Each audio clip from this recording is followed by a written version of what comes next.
Hey everybody. We're back. After a long break, I decided not to try and start up a new case before the new year, but we're back now.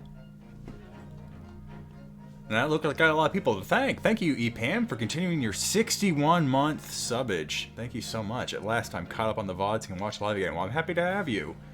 Masamune, thank you for... reaching the last month of your gift sub from Probably Not a Mayor. Reviled Pembroke? There's an extra L in there. I'm sorry if I mispronounced that, but thank you for your 11-month resub. Magnesium, thank you for your 55-month resub. Let's go Ryutaro. Ryutaro being Suzato, who now has dropped her male guys. Gamarnia, thank you for the 35-month resub. Daft Punker, thank you for the 5-month resub. Ooh, and thank you for letting me know that the rest of the game will continue to be this insane. And Wilson J, thank you for the 5-month resub. Oh, Tiny Train World, thank you for the 100 bits. I see that.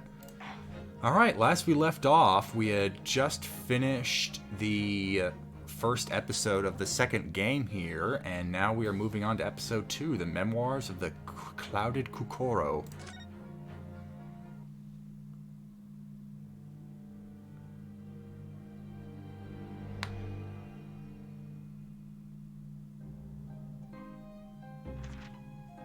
It was a ghastly tale of a winter's night.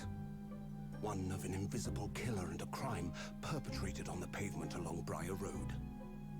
As the victim lay at death's door, the mystery of just who had stabbed the young lady from behind had been resolved.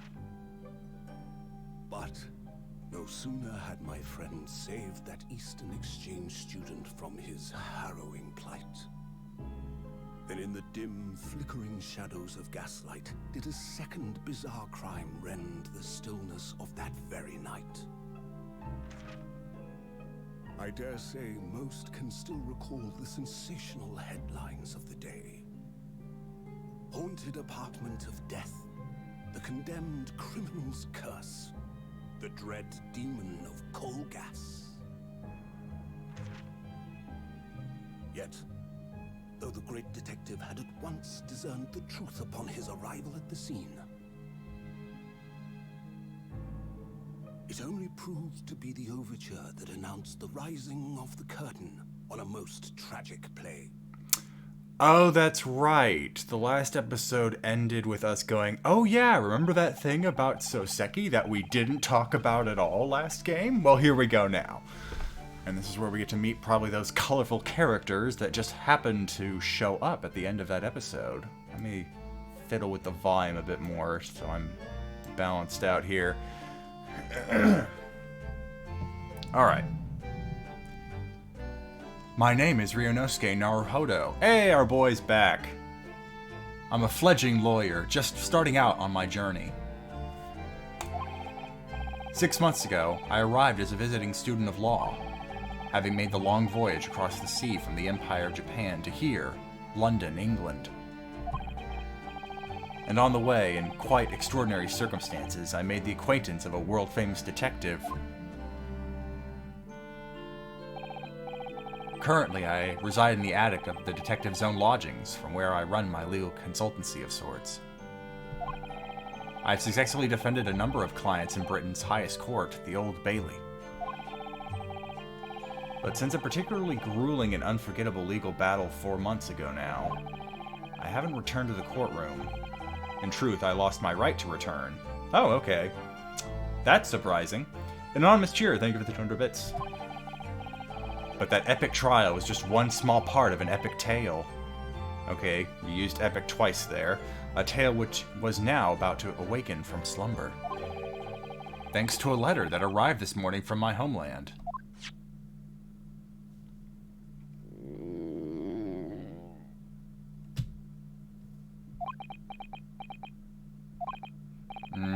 What a delicious smell wafting up the stairs.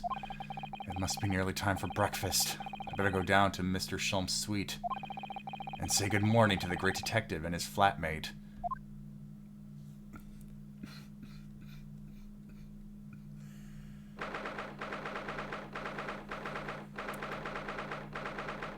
Resaltia Shadowflare, thank you for the Prime sub.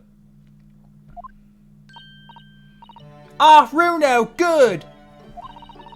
I was just about to call up to you. The bacon's ready. Good morning, Iris. It smells delicious as usual. Before we eat, though, I have some news. I had a surprise Shh! Not another word, Mr. Naruhodo! Jacket off, jacket off, jacket off, jackets off. This could be just the abstruse thing for my pre-breakfast stagnation repelling mental stimulation, my dear fellow. Morning to you too, Mr. Sholmes. Ah, yes, I see. So that's... Oh, hello. And screenshot. Is that our thumbnail? Let's find out. The truth is as clear to me as day. My faculties of observation have revealed it again. What are you talking about? You, Mr. Naruhodo, you have, this very morning, met with a surprise! Well, is that not the case? Really, my dear fellow, it barely warrants explanation. Firstly, your hair is particularly unkempt, somewhat reminiscent of a bird's nest. Secondly, you have neglected to fasten the third button of your jacket. Clearly, when considered together, these two facts point to you having been flustered this morning.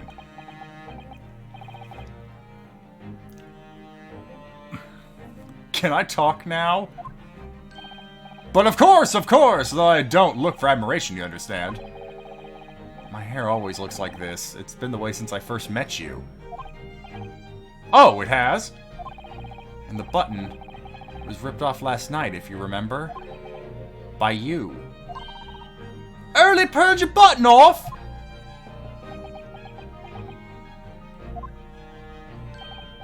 Oh yes, I recall the incident now. It was after supper, was it not? As the evening advanced, I picked up my violin and began to play the wailing notes of a haunting tune. But then, to my utter dismay, the third string snapped! Why did it have to happen? Why? Little wonder then, that was my vexation, I grabbed the first button I saw and ripped it from its proper place. Well, I'd like it back now, please. It's troubling me that I can't fasten my jacket. And it's troubling me that you expect to know where it is. Somewhere thereabouts on the floor, one presumes. Helpful. What matters at the present time, my dear fellow, is simply whether or not my deduction was unerring. But early, Runo said it when he came in, didn't he? I had a surprise this morning.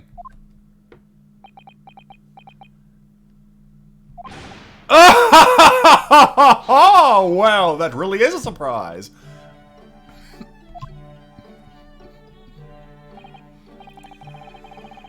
Yes, this man is the pride of the British Empire, the famous consulting detective, Mr. Sherlock Holmes. There can't be a single person in the world who doesn't know his name. Or some permutation of it. Alright, then enough of this silly conversation. Come and eat this bacon before it gets cold.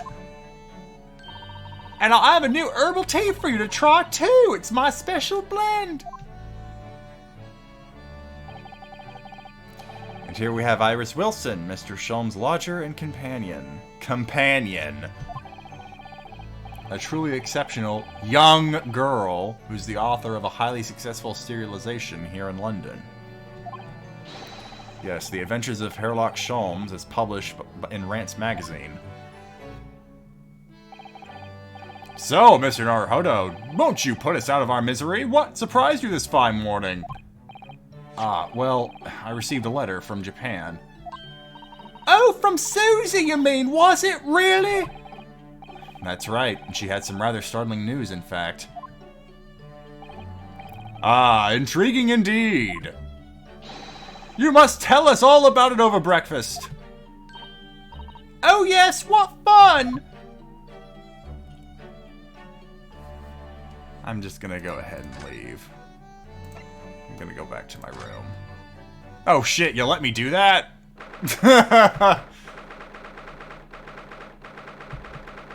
Alright, game, you called my bluff. I'll go back downstairs.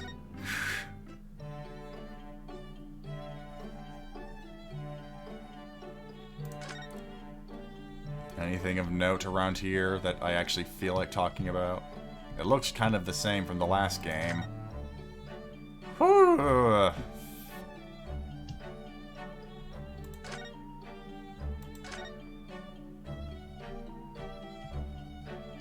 How much is this going to just be reminiscing about the stuff we did previously? I kind of want to get a move on.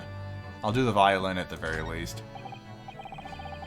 Ah yes, Mr. Sholm's faithful musical companion. Wasn't this violin made by someone famous?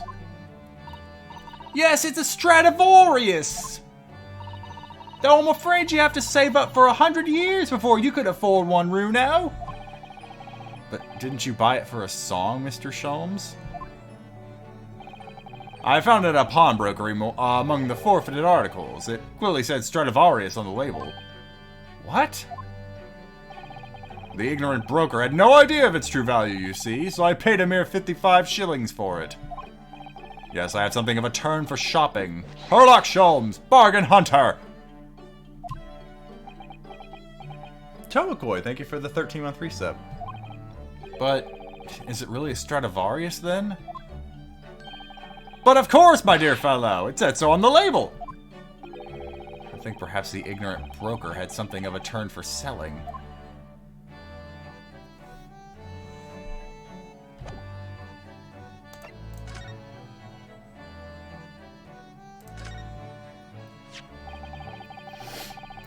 Oh wait, yeah, no, hold on, this A is smudged. It's not a Stradivarius, it's a Strodivarius.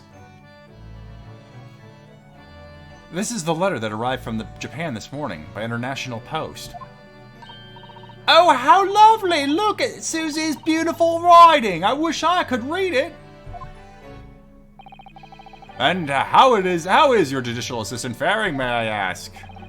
She's very well, thank you. In fact, according to what she's written, she actually appeared as a lawyer at the Japanese Supreme Court and won a case. Oh, really? Oh, isn't she wonderful? A cut above your good self, my dear fellow. I've won cases too, you know. Apparently, Mr. Natsume appeared in the trial as witness. Natsume! No, I don't recall that name. Of course you do! We helped that man, twice! You know, the first time, and then that second time we didn't talk about until now. You know, in those 2 cases that took place on Briar Road 6 months ago.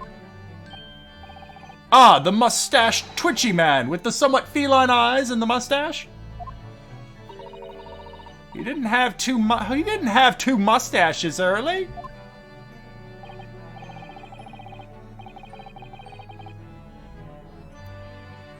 Yes, who can forget those 2 cases? They made a very deep impression on me. Although I must confess, the details are a little hazy now. A very deep impression they made on you, clearly.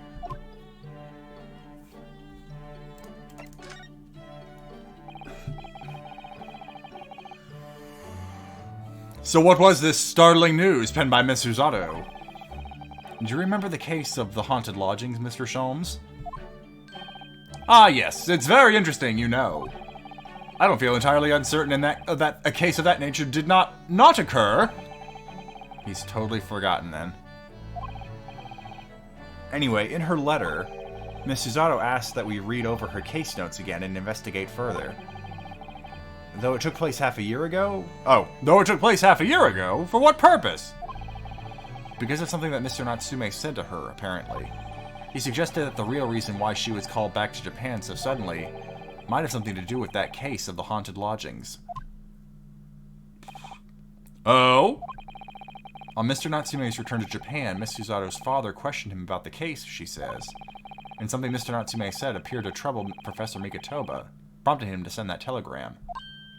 Oh, that case, yes! It was very strange, wasn't it? Yes. And I had compiled the whole story into a nice, neat manuscript ready for publication, too. But then Early was all funny about it, remember? He was very mean. That story must not be published, you said, very mysteriously as well. Really? I said that? Are you sure? Do you perhaps know something about it as well, Mr. Sholmes? About why Miss Susato was suddenly told 4 months ago that she had to return to Japan?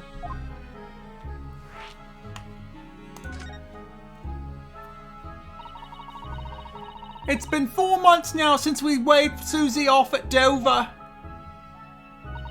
It was such a shock, wasn't it? The way she just suddenly announced that she had to go back to Japan. Indeed it was, due to a telegram she received from her homeland, I believe. That's right, it's telling her to return urgently. Yes, because her father had passed away. No, it just said he was suffering from a high fever, the cause of which was unknown. He's not dead. But according to this letter, that news about her father's fever was just a ruse. A ruse? So Susie's daddy lied to her so that she make the voyage back home? What? Why would he do that? I have to admit, I have absolutely no idea. But she believes it's almost certainly related to the case of the haunted lodgings.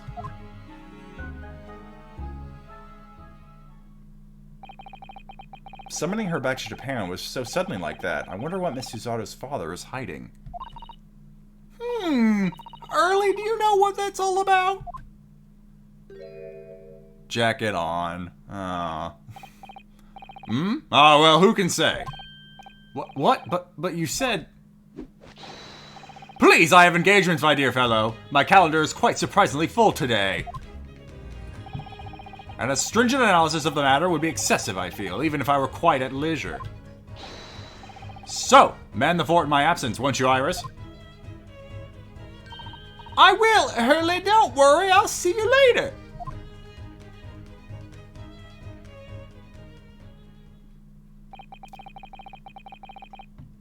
I know the game always does that when a person leaves this scene, but the way he kind of bow and faded out was very much like the peace and fade out meme. At least that's the first thing I thought of. Fitting.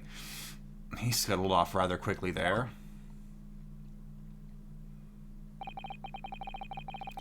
I think perhaps Professor Mikatoba isn't the only person hiding something here.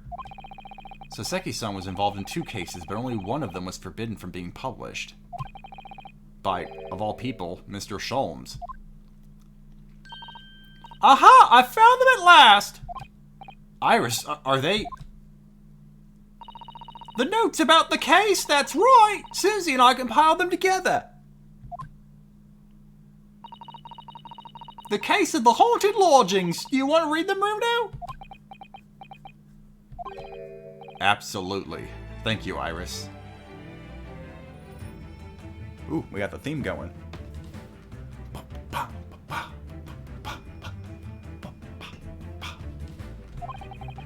I have no idea what secrets could still be hiding in the shadows of this case.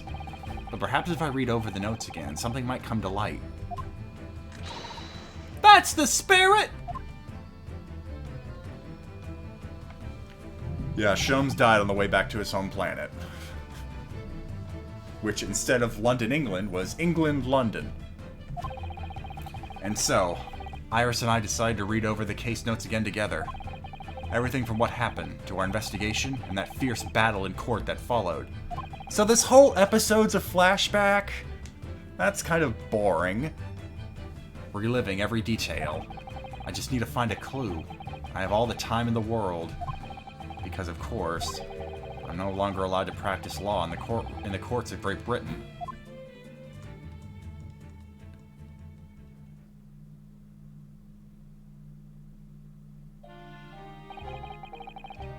It was 6 months ago, a mysterious incident that unfolded on the wintry streets of London.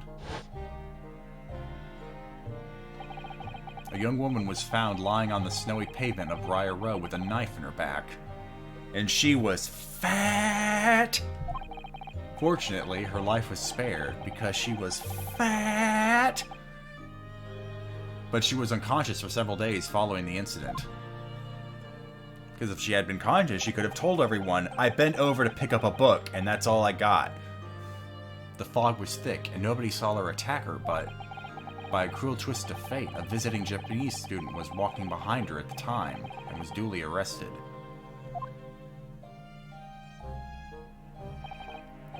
That man was Soseki-san, and the man who effected his arrest was Mr. Sholmes. Believing in our compatriot's innocence, Susato-san and I decide to represent Soseki-san in court. And after a grueling trial of many twists and turns, including a really broken jury, we finally managed to prove his innocence. Yeah, he did a lot of that. But his jubilant jubilation was short-lived. We received a telegram from Mr. Sholmes the following morning. The victim of the Briar Road stabbing has regained consciousness. Hurry to Bart's at once!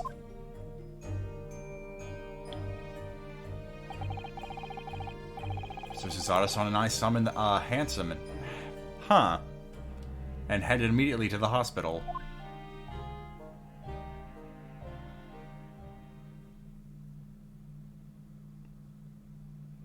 Oh, come on! What the hell is this? This is the fattest person's life we've ever saved. This is warranting of a trophy.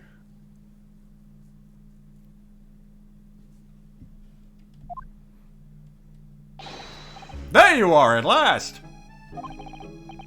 Good morning, Mr. Sholmes. There's a rat in this hospital. I think not. Oh! You're late! What on earth took you so long?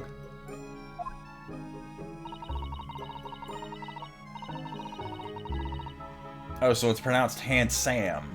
Or is it both ways? Why not just say carriage? Whatever. Your telegram arrived only at 5 o'clock, Mr. Sholmes, and it's a 20-minute ride to the hospital.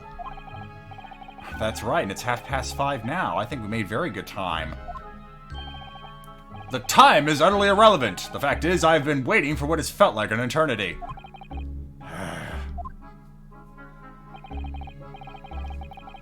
In point of fact, I myself was woken at 4 this morning by a telegram boy. And feeling it was somewhat unjust that I alone had been roused at such an hour, I sent one to you. Well, thanks for that. Anyway, you're here now, so the victim is over there. She's only just regained consciousness.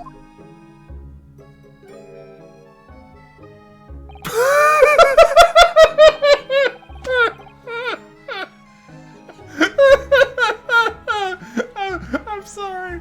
Just the expression on her face really made the first thing that came to my mind was, I want to eat that rat.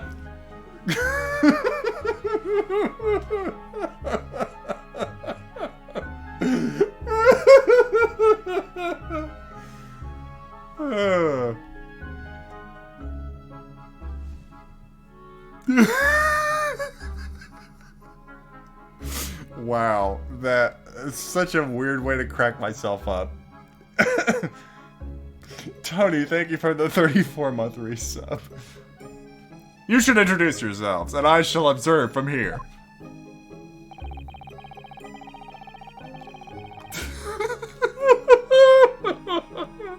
She looks so sad. It's like she's wondering why they have her in the most run-down room in the hospital.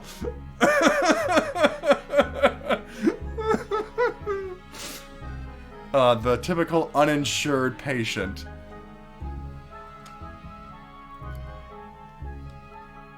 So that's the lady who was found on the snow-covered pavement with the knife in her back. Her name is, yes, here we are, Miss Green. She's late for her clue game. Hold on.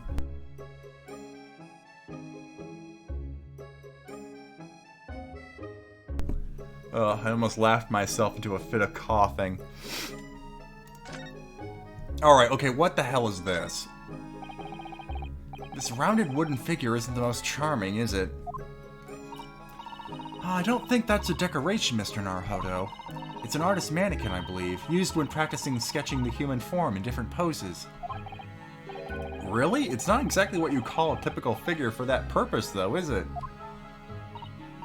No, I suppose not. I confess I've never seen one quite so full-figured before. Well, if you want to draw a full-figured person, it's the right tool for the job.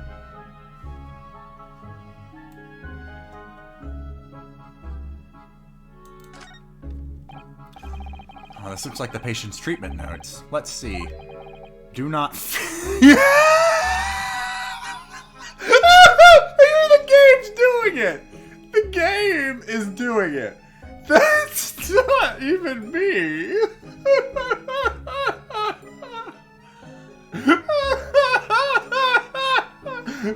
Okay, that's a screenshot. Oh, this game... Okay. That's very mean. I'm indulging, but I know I'm a bad person. What is this place? A zoo?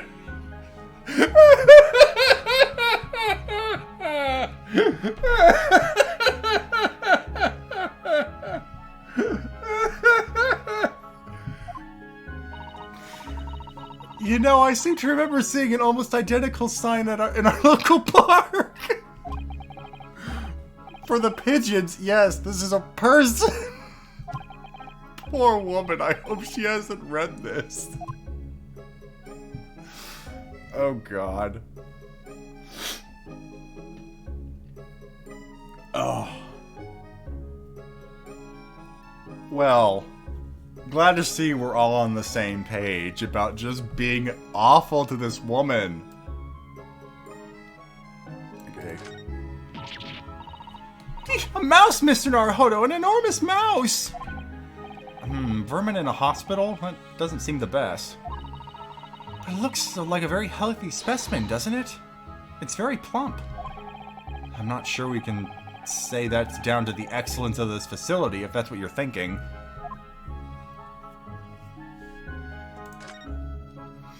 Yeah, what does this one say? Oh, this looks like the treatment notes for whoever's occupying this bed. Let's see. Do not permit to run around the hospital. The patient doesn't seem to be here at the moment, so... He or she is probably running around the hospital, then. Oh dear, how worrying. What's worrying is why they haven't discharged the patient yet. Hold on, let me just switch these. Van Planet, thank you for the tier 2 14 months resub. We're all just laughing at this fat woman. There must be a bag of Miss Green's personal belongings. She would have been brought directly here after she was found stabbed on the pavement, though. I expect a friend or family member probably brought some things for her. Alright, then let's see what's inside. A change of clothes, no doubt, and... No, Mr. Naruhodo, you must never scrutinize a young maiden's personal belongings. We can snoop in every nook and cranny of this patient's room, but we draw the line at her satchel. But the young maiden might have chocolates or biscuits or caramel. Alright, alright. Hello, Miss Green. Good morning.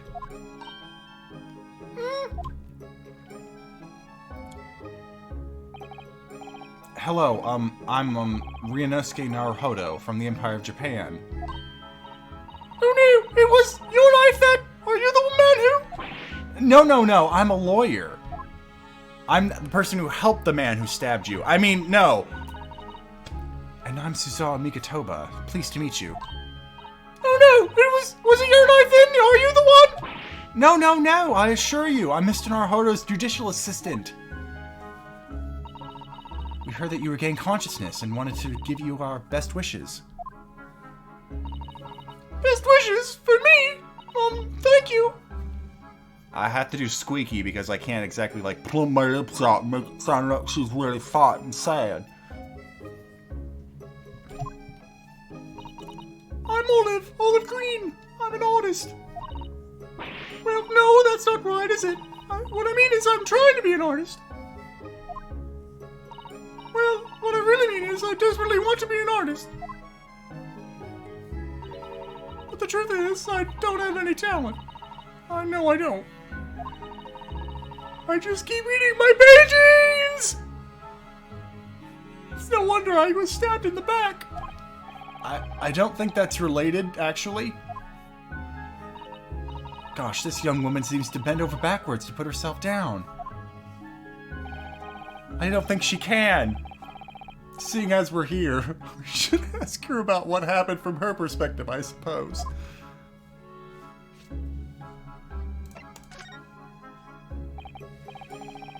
So you're an artist, are you, Miss Green? Oh no, I couldn't possibly claim that. I'm a fledgling artist at best. I mean, I'm a student of art, really. At the Thorndike University of Fine Arts. Okay, well, just ignore that name for now. Oh my, an Academy of Fine Arts. Great Britain is such a wonderful country. So progressive. Tell me, Miss Green, do you live hereabouts? Oh no, actually, I don't deserve it, but I have a little flat on Brixton Road. I see. How very interesting. Oh no, is it? Brixton is some 10 stops away on Underground from here. And Thorndike Academy is a mere 3-minute walk from Brixton Town Center. Does that matter, Mr. Sholmes? Perhaps not, but Briar Road is a far less salubrious part of town by comparison, dwelt in by those of inferior means, including the maleficent Mr. Mustache. Inferior means, I suppose Soseki-san does fit the bill. Hey Quinn, give her a kiss to cheer her up. She is not my type by a country mile. It struck me as somewhat out of the ordinary for a young fine art student to be walking in such a district. That's all.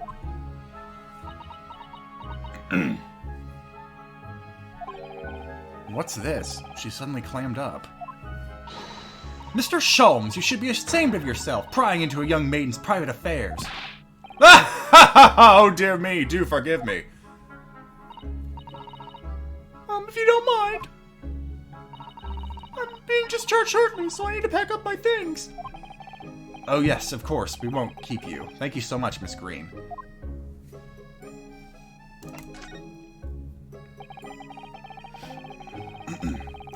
To suddenly be struck in the back by a blade as you were walking along the pavement. What a terrible experience you had, Miss Green. Well, it wasn't the worst thing that happened this week.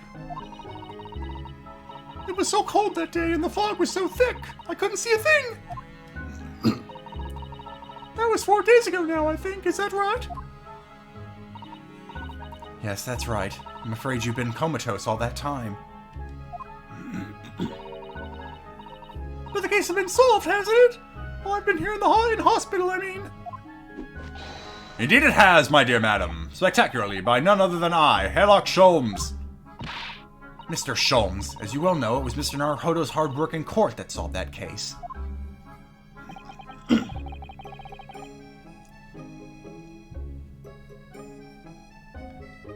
Are you yet to hear what happened, Miss Green? Yes, I'm afraid so. A gentleman from the police force is supposed to be coming to fill me in shortly. He's going to tell me how I have no recourse and my medical bill is through the roof. And if I don't pay up soon, I'll be in debtor's prison. Oh, I see. Me coming around seems to have made everyone frantically busy. I'm so sorry. I should have never regained consciousness. It was selfish of me. Oh no, we're all so relieved that you're on the mend, Miss Green. Really, we are. With that kind of attitude, maybe her surname should be Blue, not Green.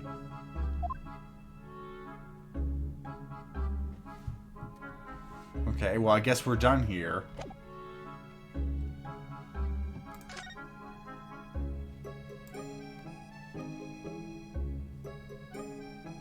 We didn't even ask her about the incident. We just went, what? Has no one told you anything? Okay.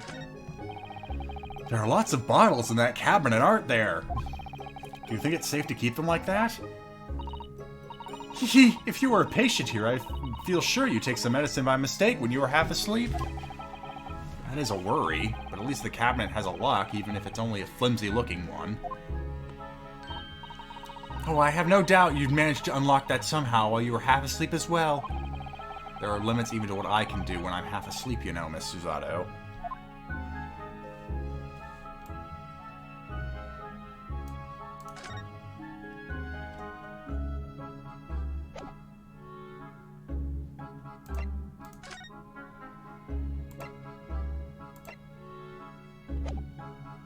I mean, we already talked to her. What else is there to do?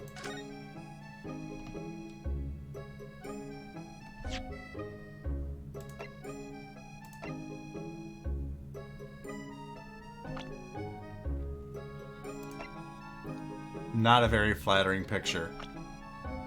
She's 20 years old? Okay, sure. I'll believe you.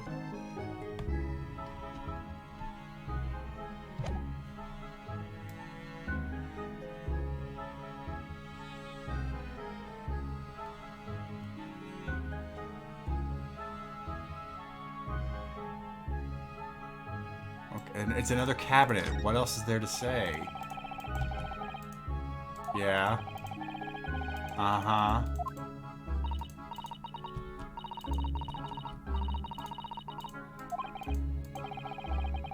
It's the same conversation, but now instead of half asleep, it's being peckish.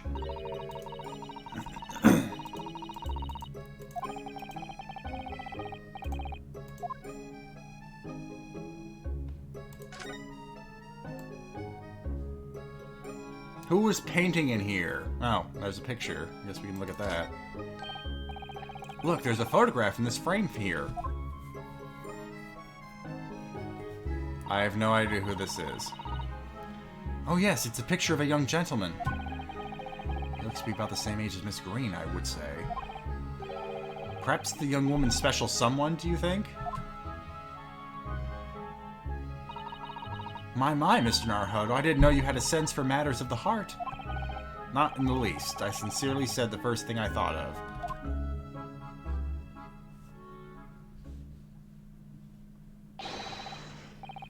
Is there a Mr. Naruhodo in here? Mr. Narrow Fodder? Narrow Fodder now? Well, if you're looking for a Naruhodo, the lawyer, that's me, but... Ah, Mr. Narrow Fodder, good! This is for you. The message from Mr. Soseki Natsume. Okay, take that. Just need to establish a record here. Mr. Natsume sent a message to me? But why would a policeman be delivering a message from Mr. Natsume? Exactly. What's going on? What's a Scotland Yard constable doing playing delivery boy at this time in the morning? Ah, what are you waiting for? Let me see that. Oh. Well, this is most unexpected. Is something wrong, Mr. Sholmes? Is something wrong, Mr. Sholmes, he says. Have you not seen this note? No, how could I have? It would seem that London's criminals have no intention of letting the great detective rest.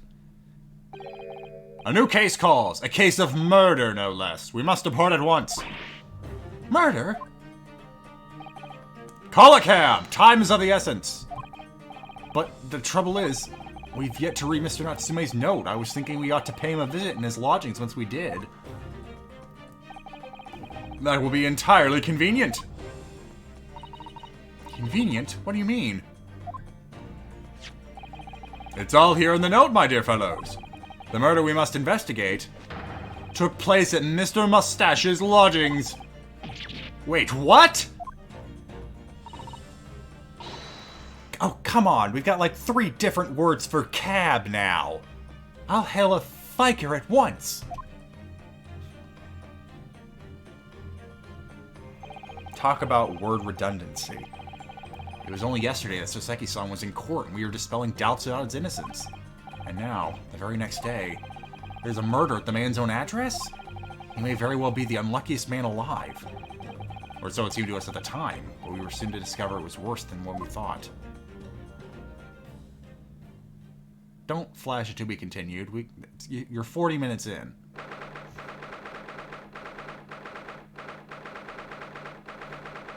Yeah, no, Saucy Nutmeg would make a good bar name. Call! No! Oh, good. Grab that.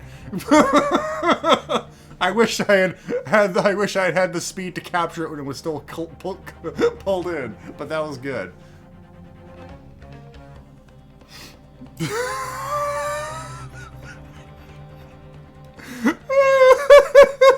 His leg just so splayed out too. Someone had a great night. What on earth?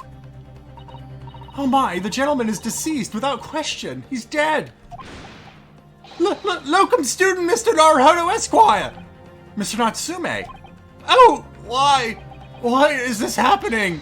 Why to me? I've only just got out of court yesterday. I was finally home after 2 days of misery. And then I wake up next day to this. No early bird should catch a worm like this. Woeful worm without wiggle. I see you're in high spirits again this morning, Mr. Mustache. Ah! Not the horrible hairlock Sholmes! Shoot! Shove off! Show yourself the door! I never invited you! Mr. Sholmes came here with us. I'm quite sure he'll be able to help you, Mr. Natsume.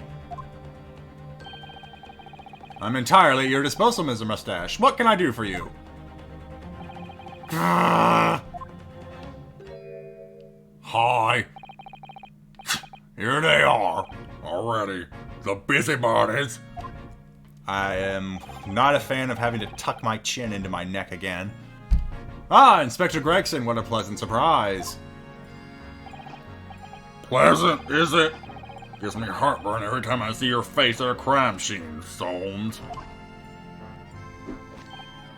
Ha! I deduce, Inspector, that your heartburn is a result of your excessive consumption of fried food. Good morning, Inspector. This is a crime scene! Don't you go touching anything! Or good morning to you too, Sunshine.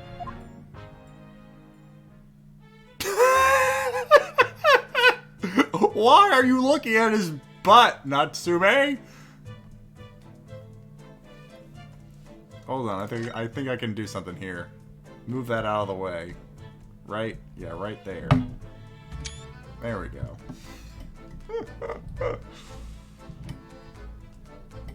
Well, let's start with the body. Oh, I said hands off! You're not gonna mess up my crime scene! Oh, no, I just wanted to look, that's all. No chance! I know your kind! Oh, okay, hold on. You'll mess it up by looking at it. Oh, someone's in a bad mood. There's certainly some bad air in here, isn't there? Ah! Ha ha ha!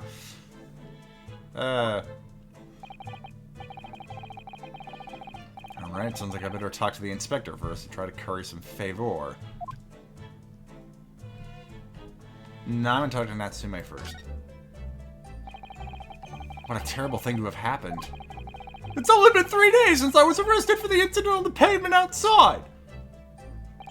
And then, having finally regained my freedom, it starts happening all over again. Endless existence of excruciating experiences. So the victim lived here on the ground floor, and your room is just 1 story up, isn't it?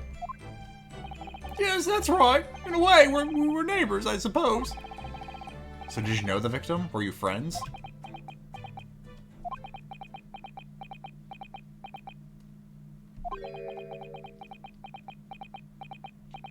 It's okay, take your time. What's the matter with Soseki-san now? It was an innocent enough question, wasn't it? Why does he seem so shaken by it? Well, I suppose he wasn't a complete stranger. But he'd never invite me into his room. Never!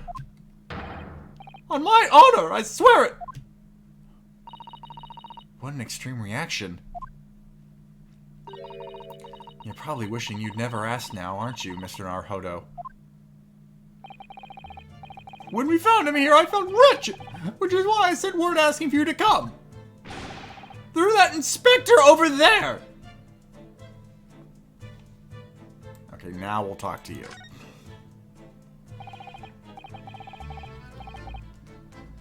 So, Inspector, what was the victim's name? Who was he? Mr. William Shamspear. He was a lodger.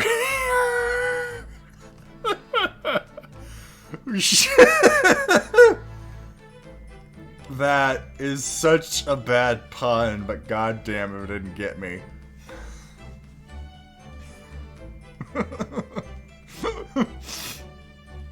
You know, this is another good one. I'll take another screenshot of that.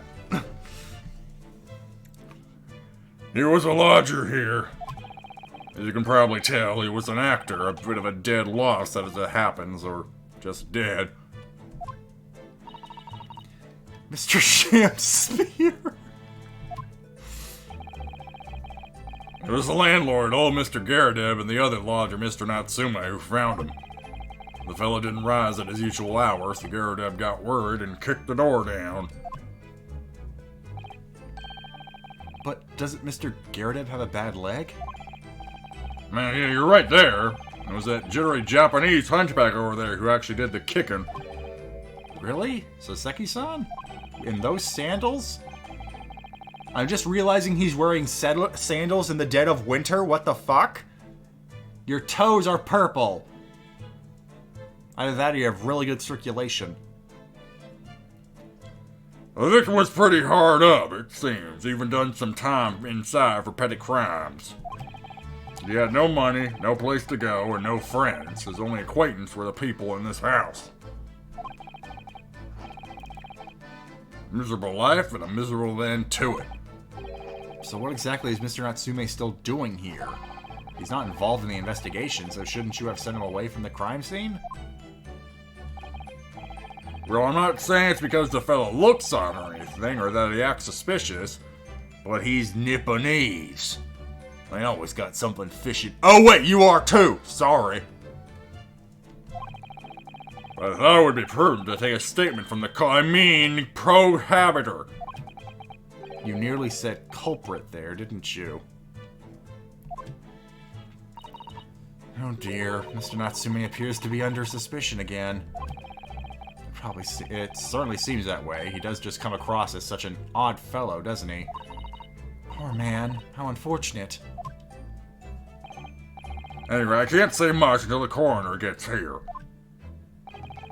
But I don't think the fellow's been a goner that long. The body's still warm.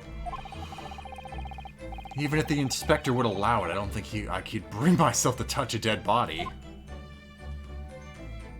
I can. Poke, poke, poke, poke, poke, poke, poke, poke, poke, poke, poke, poke. Poke. What are you doing over there? Poke. Okay, I see you're doing your lunges. Are you okay? Alright, fine. What? Mr. Sholmes, what are you doing? Ah, you need only observe to know it, my dear fellow. Investigating, naturally. There's nothing natural about that pose.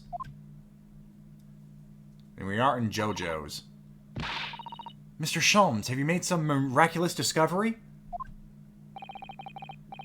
Patience, my dear madam, patience. We've not been here in this room for 5 minutes. So far, all I've managed to deduce is what actually happened. My goodness!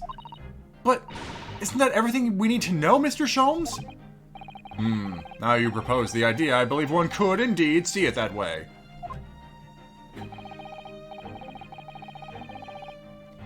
At the present time, I have managed to draw 2 incontrovertible conclusions. Oh, it sounds like we're gonna do a dance-off! The first, that there was a physical struggle here last night in which the victim fought for his life.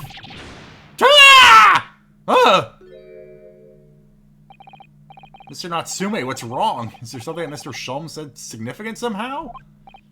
No, don't mind me! Forget I was here! And my second conclusion is that there was a poison lingering in the air here last night that passed the victim's lips. Nonsense! Huh. Alright, Mr. Natsume, why are you reacting so extremely to Mr. Sholmes' deductions?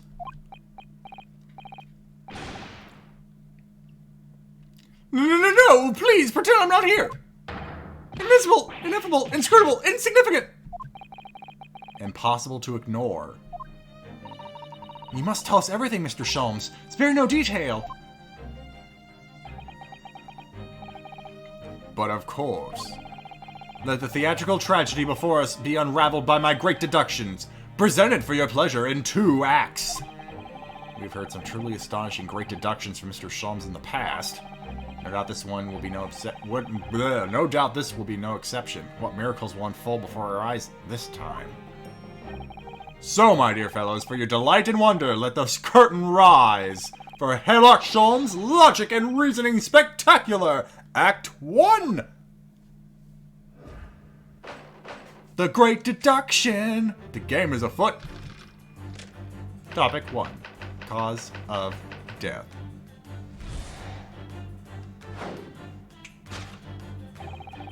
Careful observation of the victim reveals us... sorry, I didn't do that theatrically enough. Careful observation of the victim reveals to us the events that transpired in this desolate room last night. Foam at the mouth of the deceased clearly indicates the use of poison. Next to the victim, we notice a large dining plate, which contains, you will observe, 1/2 of a sizable bar of soap. Meaningful? Indubitably. Why is the soap set so purposely along the dish? Like the victim's Last Supper, in fact. Yes. Could it be that the man was about to eat it? Of course. The fork reveals the answer. That was very much a what the fuck? It appears that the young man's appetite was his undoing. Taking up arms in the form of his cutlery, the victim engaged in a deadly battle for his life. Yet the struggle against his hunger was in vain, for in the end he couldn't resist devouring the slippery feast. But London's foul soap is besmirched by foul poison. Yes, the victim's life was claimed by poison that tainted the contents of the plate. The soap and the lather about the young man's mouth are too perfectly matched to ignore. The cause of death was clearly intoxication due to excessive ingestion of foul soap. Though personally, I have greater interest in the taste of foul candle wax, of course. Poisoning from soap ingestion. Topic 2. Suicide or murder? Uno momento.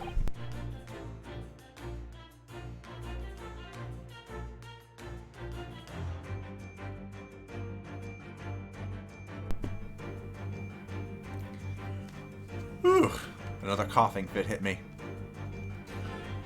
The cause of death identified, we proceed to Act 2, where we ponder the next question. Was this suicide or murder?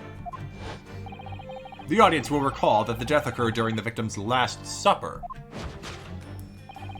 Did the man dine and die alone? The single teacup suggests the answer. To draw a conclusion on such meager evidence would be foolish, however, certainly. The careful criminal would have absconded with his own cup to cover his tracks. Well, allow me to lift the veil of doubt, my dear fellow. Indeed, what reveals this answer, of course, is the broken lock.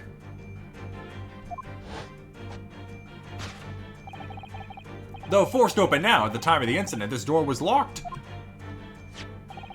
And the sole key was in the victim's pocket. In other words, when the victim consumed the poison, he must have been alone. Alone with his inferior soap, from whence wafted an inferior scent. And with that acrid aroma lingering in the air, the victim met his end in tragic solitude. We can take comfort only in the fact that his soul was well cleansed on its way to the hereafter. No possible perpetrator present. The alliteration is annoying. Thus concludes the final act of Sherlock Sholmes' Great Deduction. Boo. Oh god, he's done it again. Oh god, he's done it again. I've done it again! There's just one thing, Mr. Sholmes. You're opposed to identifying just one thing, aren't you, Mr. Arhodo? Pray, what concerns you? No matter how hungry he was, do you really think the man would have eaten soap? It is quite apparent that this man had barely a penny to his name. It is a curious thing, but to one so destitute, soap can suddenly appear quite irresistibly appetizing.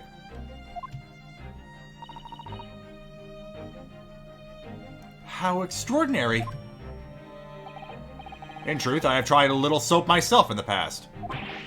You've eaten it, you mean? My dear fellow, it was some time ago now.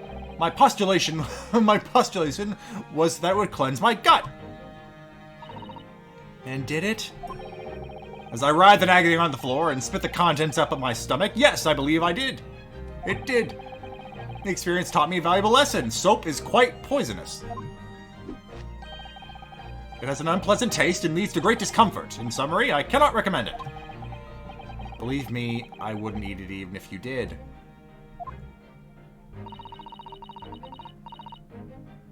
There's something that troubles me as well, actually. Oh, what's that?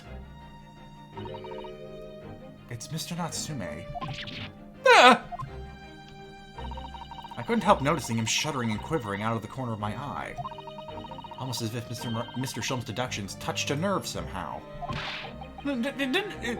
Nonsense! Well, that clenched teeth episode didn't last. I think, judging by Mr. Natsume's reaction, the great detective's deductions may need some gentle corrections in order to reach the actual truth.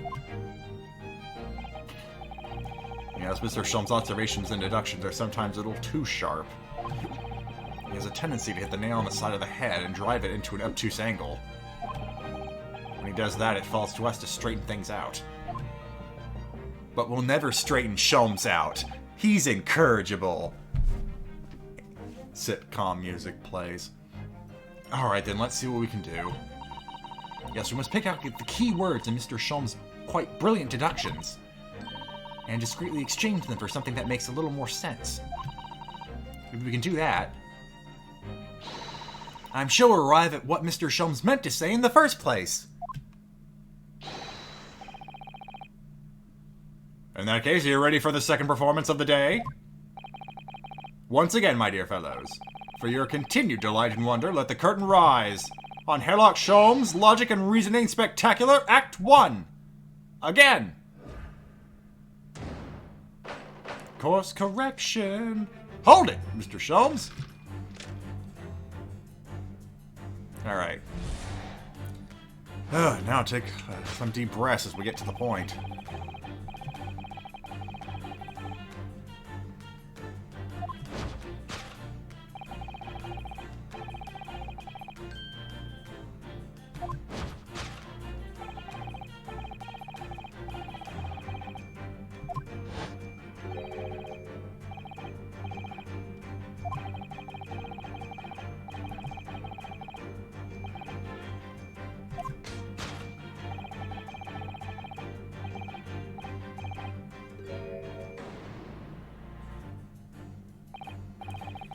We can't deny that a fork implies the man was eating something, or about to eat something.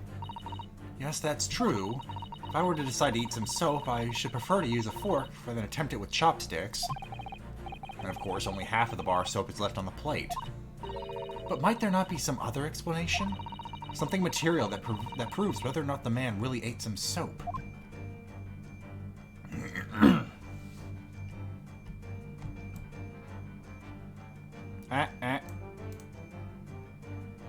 It's the other piece of soap.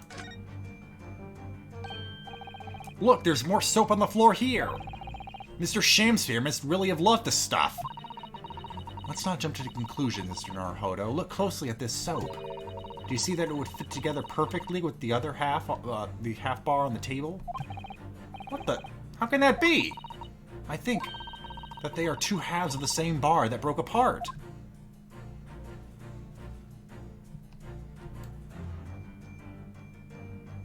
Yak. Oh, couldn't do anything with a hat.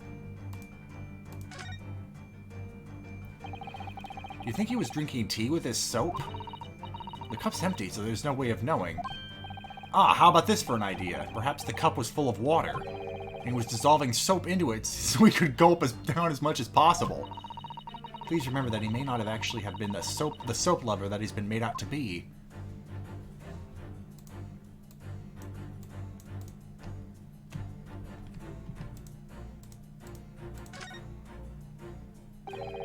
I suppose you eat soap with a fork, would you? I don't think it's a question of which implement you'd use. You shouldn't eat soap, full stop. But then why? Why does the man have a fork in his hand? Oh dear, I understand your frustration, Mr. Naruhodo, but please don't take it out on me. The point is, if we decide the man used this fork to eat the soap, we wouldn't be changing Mr. Sholmes' deduction. So we really ought to consider some other clues.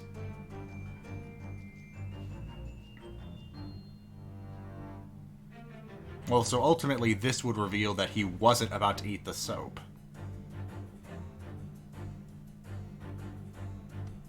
Take that! Oh, night running. Could it be that the man was about to eat it? Of course, the other piece of the soap reveals the answer. It being the other half of the soap on the table. In short, the victim was not eating soap at all. But it's obvious, really, for no depths of hunger could drive any man to attempt to eat soap. Even I, with my unquenchable thirst for practical knowledge, took only a single bite. But that begs the question of how the man was poisoned, because there's no sign of any food on the table. An excellent observation, Mr. Naruhodo, and one that furnishes us with the answer we seek.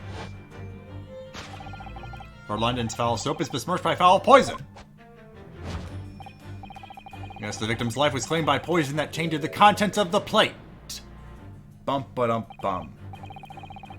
Mr. Sholmes is still pushing the soap argument, then. Perhaps he's suggesting the man licked the soap rather than ate it.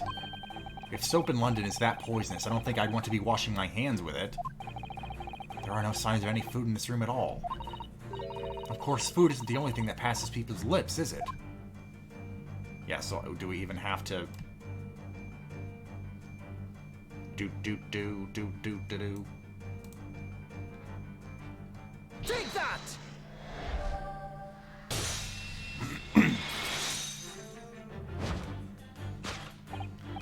Yes, the victim's life was claimed by poison that tainted the teacup. Indeed, cups may have been the vessel of choice for practicing poisoners over the centuries. And it would appear that this victim drank every last drop. There's no sign of food anywhere in the room. Which leads us to the immutable conclusion. The cause of death was clearly intoxication due to the ingestion of poison contained in this teacup. Ace Detective!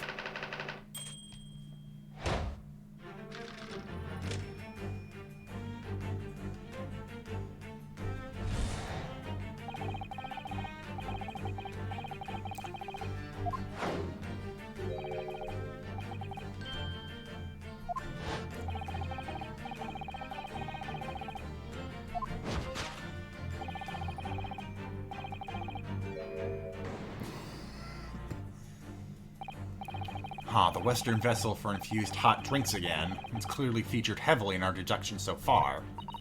Yes, we can imagine that shortly before his death, Mr. Shancer was having a drink of tea. It would be nothing remarkable about that. What troubles me is Mr. Natsume's reaction when he heard Mr. Sholmes suggest it. There's more to this deduction than it seems. We must closely examine the scene of the crime again for more clues. Oh, what the fuck? Was this here the whole time? I don't remember seeing it when Sholmes was over here. Or was he blocking this hand? Are you fucking kidding me?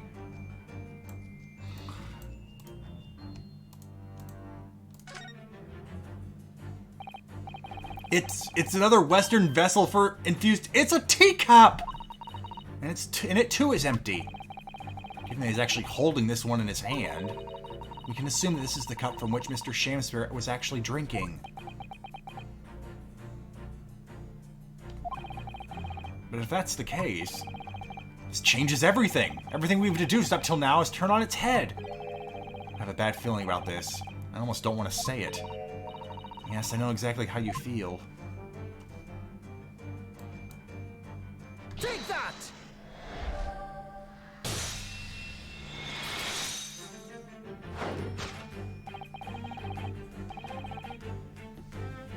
Did the man dine and die alone? This other teacup suggests the answer. Yes, there were 2 teacups in this room all along. Oh! In other words, this is a strong indication that the victim's last supper,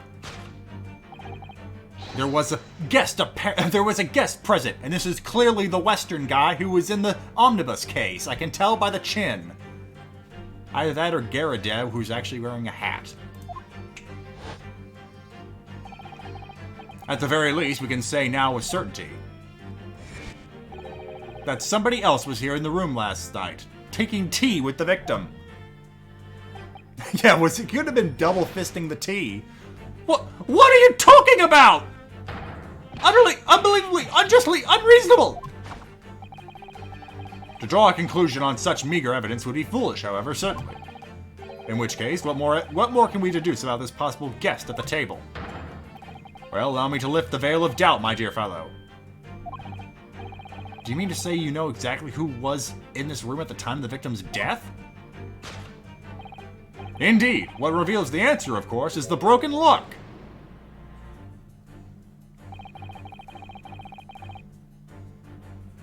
Hey, Raylan! Hope you have a happy birthday tomorrow. I'm not sure I like where this deduction is going now. I'm afraid it's too late to go back to the halcyon days of eating too much soap. But the identity of the guest who was here last night when the victim passed away is something I have a very bad feeling about. Well, you can try to ignore your feelings, but we cannot ignore the truth, Mr. Naruhodo. No, I suppose not. Time to look around again.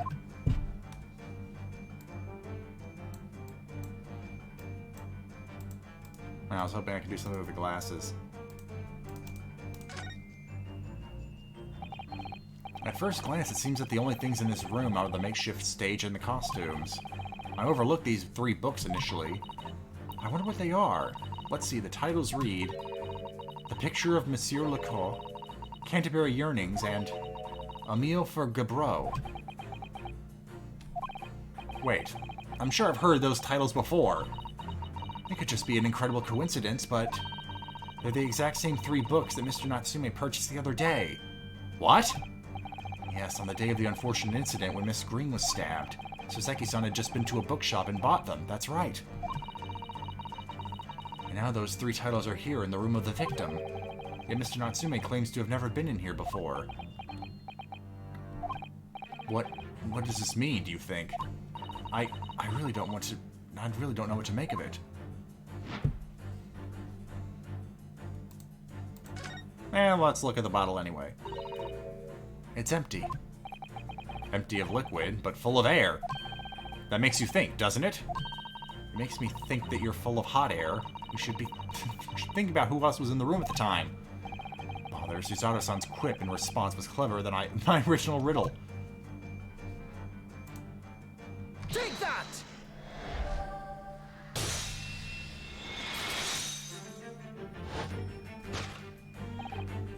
Indeed, what reveals the answer, of course, is the pile of familiar books. Quite so! It's no mere coincidence that these 3 titles here in this room, that these 3 titles are here in this room. That's the link to the truth. Ugh! Mr. Natsume, you purchased these books 4 days ago at a second-hand bookshop. That's just a coincidence! In that case, you will be able to bring the same 3 titles from your own room, will you not?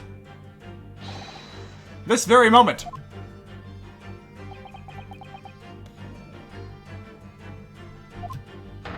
No! Never! Non-negotiable!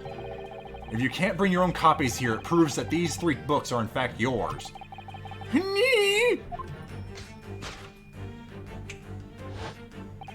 Having purchased these books 4 days ago and returned to your lodgings, you were arrested the very next day. So you could conceivably have brought the books here on that evening, but you never mentioned that. In other words, you could only have brought these 3 books here to the victim's room. Did he just dab?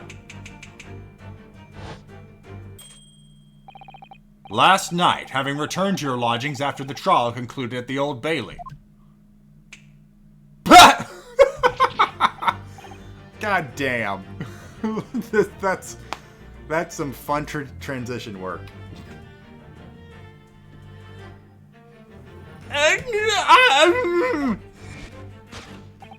In short, there is only one possible conclusion.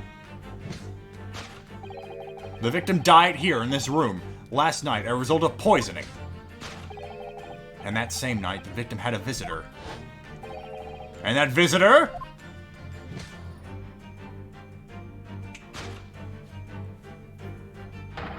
was you, Mr. Soseki Natsume.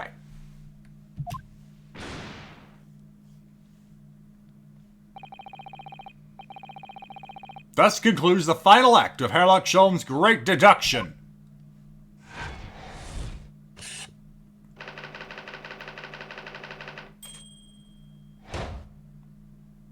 Soseki Natsume at the scene, not the murderer. Ace detectives. Not again! Not again! Not again! Not again! Well then, Mr. Natsume, it would appear you're gonna have to accompany me down to the yard. Again. But wait! Hold your horses! Yeah? Door! Key! Locked! Entry! Exit! Entirely impossible! He's so flustered, he's being even stranger than normal. What, you think you have an alibi? You could have just made a copy. What? You live in the same building after all. You had plenty of opportunity, I'm sure. But, misery me! Sorry, sir. You'll get your chance to give your side of the story later.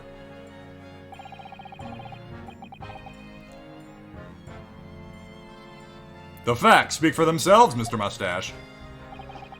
Ugh, you horrible Landlord Sholmes! He really has found himself an arch rival now, hasn't he? Come on now! No dilly-dallying! Outside, there's a carriage waiting! Luke, Stewart, Mr. Naruhodo, Esquire!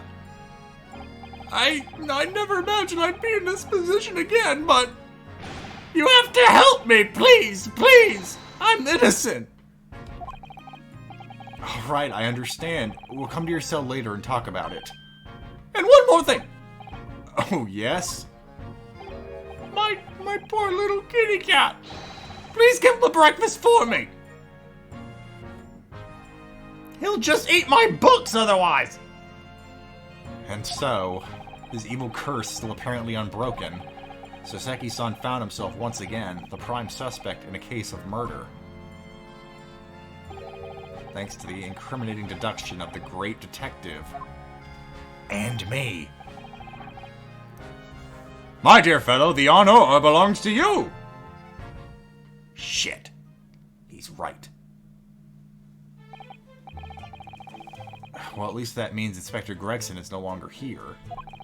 We can examine the crime scene in more detail now. Yes, that's right. Oh, and of course... What?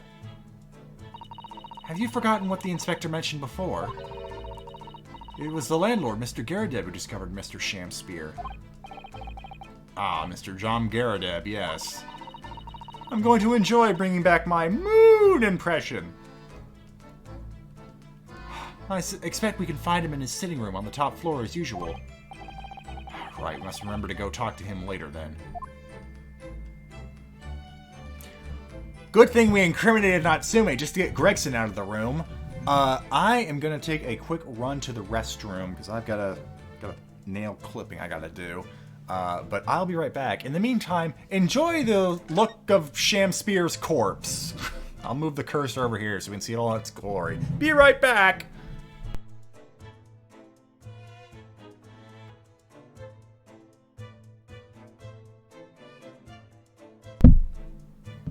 Alright. we're back.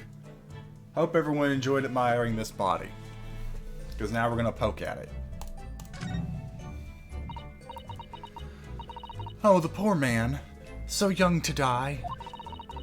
Do you suppose it was a very painful death, being poisoned as he was? I don't know. All we can do now is hope that he'll be reborn to a better life. Wait, do we believe in reincarnation, Naruhodo? Yes, I suppose you're right. I wonder. Do you think that putting our hands together in a Japanese prayer will help a British soul?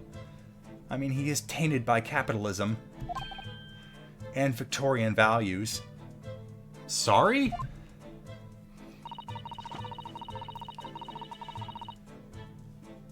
I made sure I had a reference at the ready for just such an occasion as this, actually. The book is entitled The Beginner's Guide to Praying for the Departed, the British Way. Oh no. Insert jokes here. If you're in chat or the comments, go ahead and say what you think is the proper way of praying for the departed in the British style.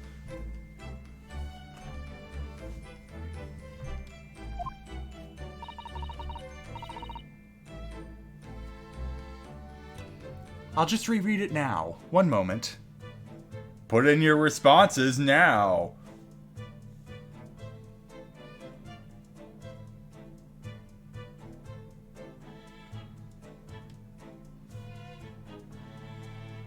Okay. There's quite a spine on that book, isn't there? Oh, well, I guess we'll never know. Look at these extravagant, bright costumes. Somehow they look out of place in this room with its grim, shady goings-on. This one looks like a king's attire. A king? I always dreamt of being a king. Really, Reed? Okay. Oh, I think you'd be more suited to a feudal lord, a daimyo or such like. With a Kanmage top knot? That's not how you pronounce that. Kamagi top knot? Every Japanese man wishes he had a kanagi. Oh, you look so wonderful with one. And you already have the sword. Can you imagine what would happen if I walked around the streets of London with a kamagi and a sword? There's that damn window again, or rather lack thereof. As we've seen from the outside, the window is completely bricked up. A vestige of the former window tax that Britons had to pay. What strange things they used to tax in Great Britain. I mean, making people pay for the number of windows they had in a property? It's extraordinary. It's heartbreaking to think of the poor having to block up their windows just to avoid an unaffordable tax. Oh! What is it, Miss Susato? If you look closely, a number of the bricks are loose.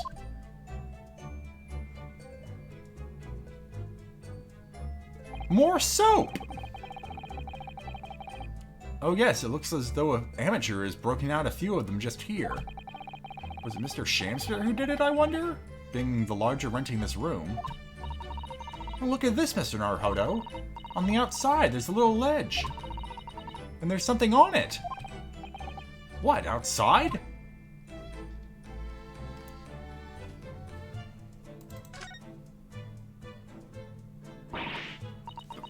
Brr, it's so cold outside. You can feel it through this gap. It did snow last night. It would be cold. But more importantly, what is it on the ledge out there? What are those snow-covered lumps? It's more bars of soap! Soap? What are bars of soap doing lying on a ledge outside the window? I have no idea. But the pair of them look rather charming like that. Still, that's very strange, isn't it? Bars of soap lined up outside the window? I think perhaps we should take one. There are two, after all. It's not like he's going to be using them. Oh dear, I suppose we could. Oh, what's this? Look here at this soap. Ah! It's a bomb! Do you see, in the middle there, there's a patch that's a different color. It's sort of transparent, but Some sort of fancy design, I suppose. Only in Great Britain. It looks like the Hanamaru flag of Japan, doesn't it? How wonderful. Hinamaru. It's probably a very expensive brand. Expensive? Then what's it doing in this ramshackle old room?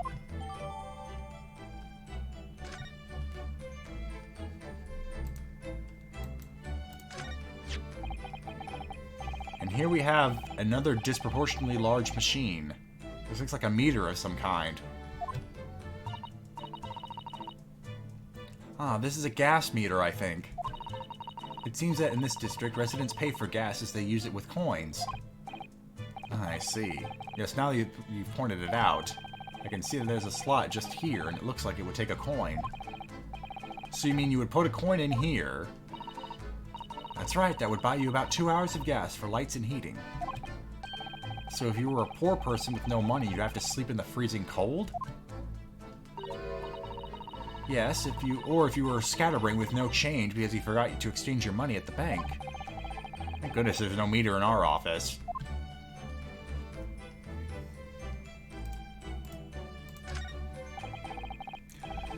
This is a gas wall light, isn't it? It must be connected to a gas pipe in the wall. Gas lights, a gas stove. London really is a city of gas. But now that I think about it, Mr. and Mrs. Garrett had an open fire on the top floor, didn't they? Oh yes, you're right. I don't recall seeing a gas stove up there. Well, I much prefer a real fire anyway. It's so much cozier.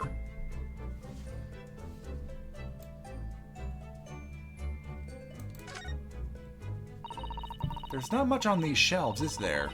Just this wine glass and a bottle. And both of them are cracked.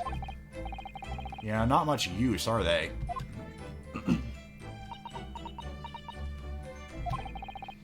What's the matter? Oh, I was just reminded of the Reaper, that's all. Prosecutor Lord Van Zykes? Yes, he's so reckless with his wine glasses. I was thinking it's a waste and that he should donate some of it to the needy. You can suggest it next time we meet.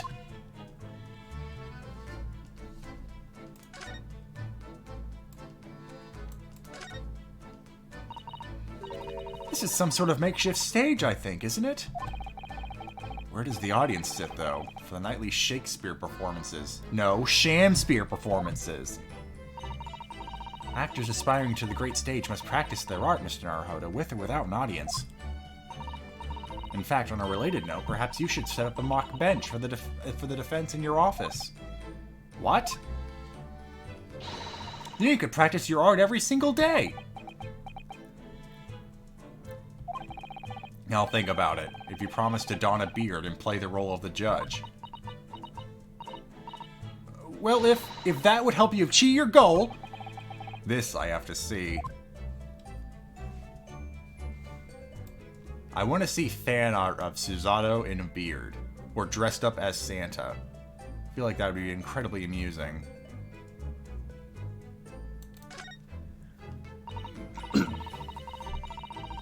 One of the teacups that Mr. Shamspeare and his guest drank from last night. But don't go drinking from them, Mr. Naruhodo. There's a bitter poison inside. I'm not planning on drinking any, don't worry. Anyway, the cups are both empty.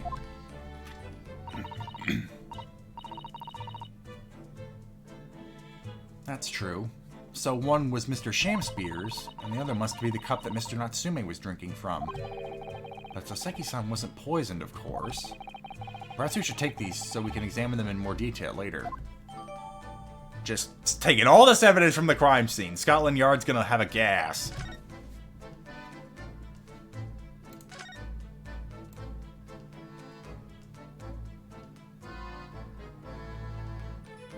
One last cursory scan of the... hello. What's this? It looks like part of an envelope, I think. Yes, I think you may be right. Perhaps it was torn off when the letter was opened. Is that significant? Well, it's a little out of place, perhaps, when you look around the room. There's no sign of a letter, or the rest of the envelope, in fact, is there? Ah, she's right. And yet, here we have the torn-off end of an envelope. Envelope. It just strikes me as unusual. I agree. We better take this, just in case.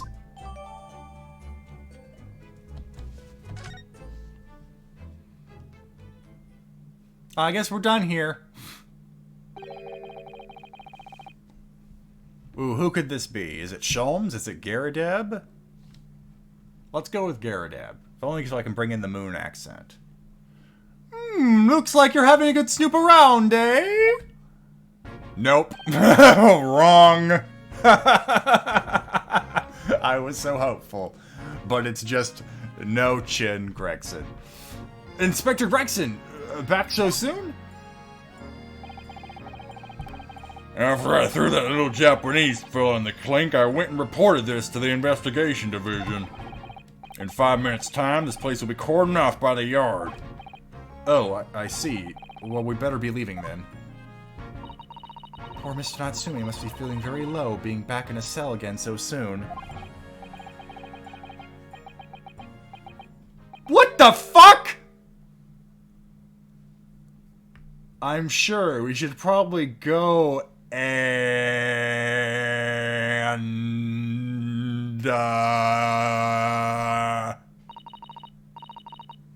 What's wrong, Mr. Naruhodo?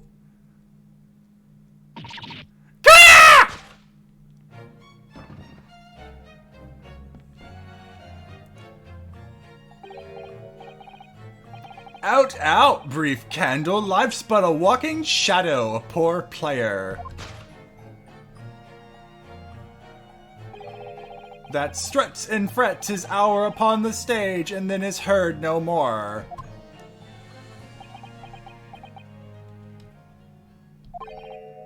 Now, how soundeth the next part?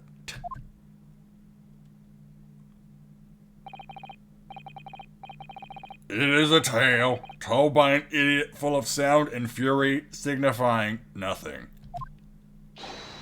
Indeed. Oh, happy day, Dad. What? Walking Dead!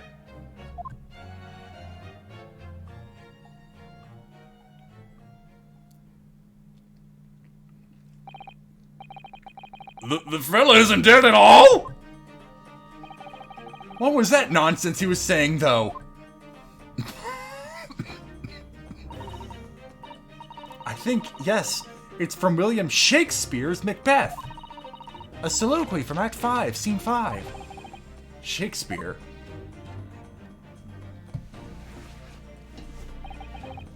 So it was that the victim, Mr. William Shakespeare, came back to life. If the man had indeed been poisoned, it transpired that it hadn't killed him. He was taken by emergency carriage to a nearby hospital for treatment. And Inspector Gregson evicted us from the scene of the crime, whatever that now was.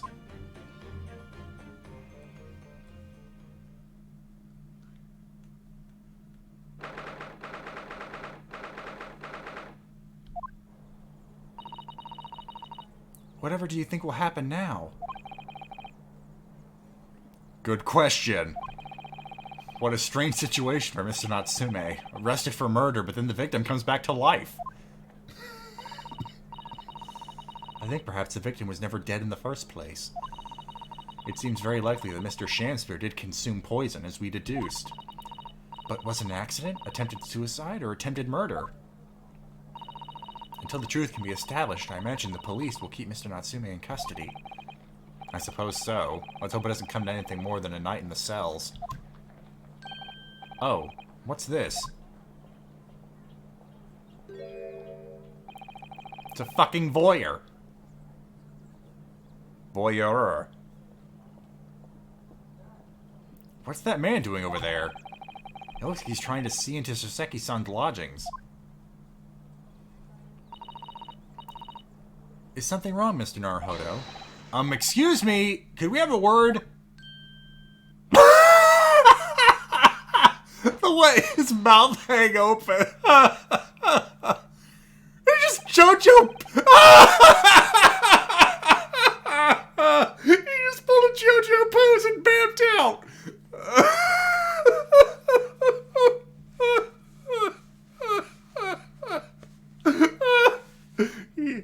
just ran off. That's the second time we have to peace out. I feel sure I've seen that man somewhere before. Where was it?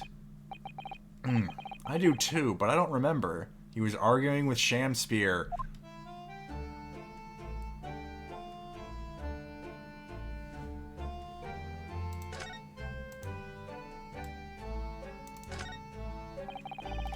With the exception of the top floor, Mr. and Mrs. Garrett live, all the windows are bricked up.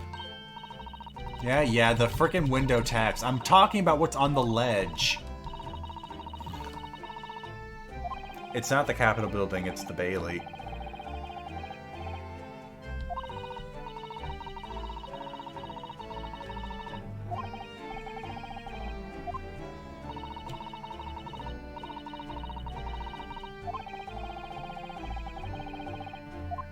Yeah, being poor sucks. Welcome to the new age. Anyway, yeah, the soap on the we're not going to talk about that? Okay. I guess it was already covered. The Garrett household and Mr. Natsume's lodgings are in a prominent position here on the corner. Sometimes when I look at the building, I can't help feeling that it's a bit of a slant. It's at a bit of a slant. Whoopsie. It does rather look as though it would collapse in even the smallest earthquake, doesn't it? And this is supposed to be haunted as well? I think I might have a hunch as to why Soseki-san is such a hunched back.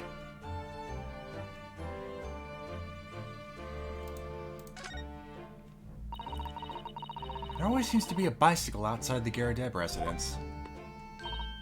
I read that bicycles are extremely popular all over Great Britain at the moment, in fact. That one seems very warped, though, especially the front wheel. Is that to make it more of a challenge to ride, do you think? No, I'm afraid that may be a result of the rider's incompetence. For the front wheel to be so badly warped, I'm afraid the rider may have been similarly afflicted. Then there's a good chance Mr. Natsume has been practicing on this bicycle, I think. Oh dear, I fear you may be right.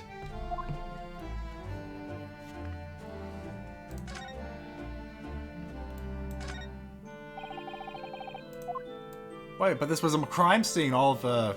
Yeah, how's the snowman doing? Why has somebody built this snowman on some sort of pedestal, do you think? That's not a pedestal, Mr. Naruhodo, it's part of the snowman's body. Really? But it already has a perfectly good body. Well, it's true that British snowmen are usually made with 2 balls of snow. Perhaps this is a foreigner. And now we're looking at him as if he's strange. Poor man, I know how he feels. If anything, it's Japanese and British 2-ball snowmen that are the strange ones, isn't it? After all, real people do have 3 sections: head, torso, and legs. Do you ever think that perhaps you think about things too much?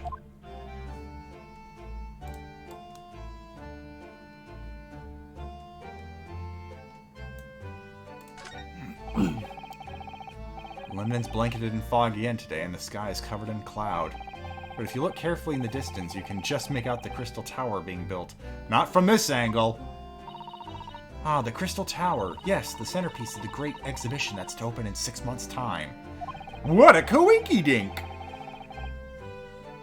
Everyone's talking about the great exhibition of London at the moment, it seems. Even jurors. Well, it's to be the largest event of its kind anywhere in the world, with technology and scientists from all over. I can't wait for it myself! Do you think visiting students from the Far East like us will be granted entry? The last great exhibition that was held in London had more than 6 million visitors, it seems. And this time, the British are determined to make it an even bigger success to outdo the Paris exhibition. I see, that's an incredible number of people. And with so many people expected to attend, we should easily be able to slip in unnoticed. There's always the honest approach of buying tickets at the main entrance, Mr. Naruhodo. Yeah, so that would be the Crystal Tower. Alright, I think that's everything that's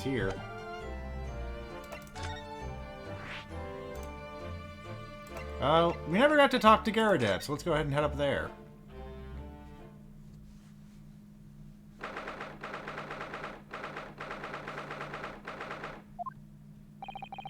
Here we are again, the eccentric landlord's eccentric top-floor abode. We're here because Mr. Garrideb's the one who discovered the incident this morning, don't forget. Aw, you chaps, eh? Yes, good morning, sir. Thank you for your cooperation in court yesterday. It was quite a trial. As much for Mr. Garrideb as anyone really. Came straight back here after all that business at the Bailey yesterday. Didn't expect to wake up to more bally nonsense this morning. I wonder if you wouldn't mind telling us exactly what happened, Mr. Garrideb? Yes, I suppose you'd like to know all about that dead loss of an actor chap in the ground floor room. Those were exactly Inspector Gregson's words, weren't they?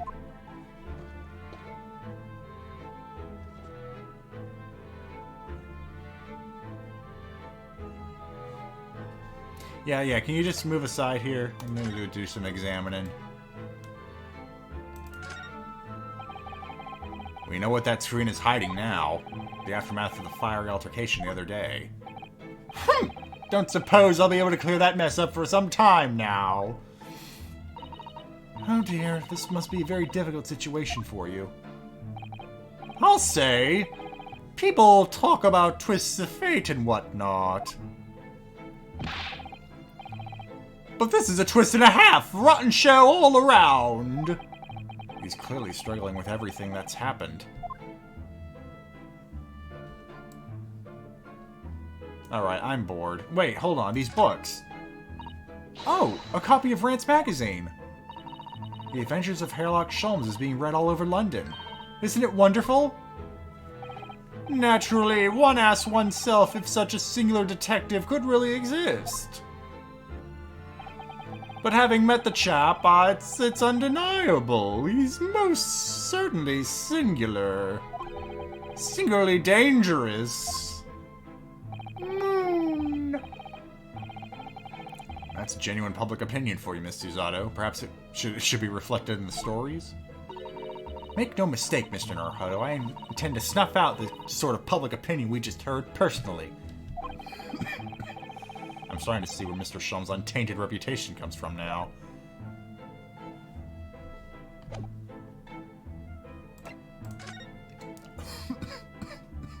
Let's learn about Mr. Shamspear. The victim's name is Mr. Shamspear, I believe. Is that right? Yes, William Shamspear took the ground floor room 3 months ago now. And how would you describe him? Bally fucking insane! But in a word, destitute. Destitute? Well, let's face it, the only redeeming feature of that room is the cheap rent. Anyone wanting to live in a place like that is either broke or has a bally screw loose. It's hard to choose which category Soseki-san would fall into.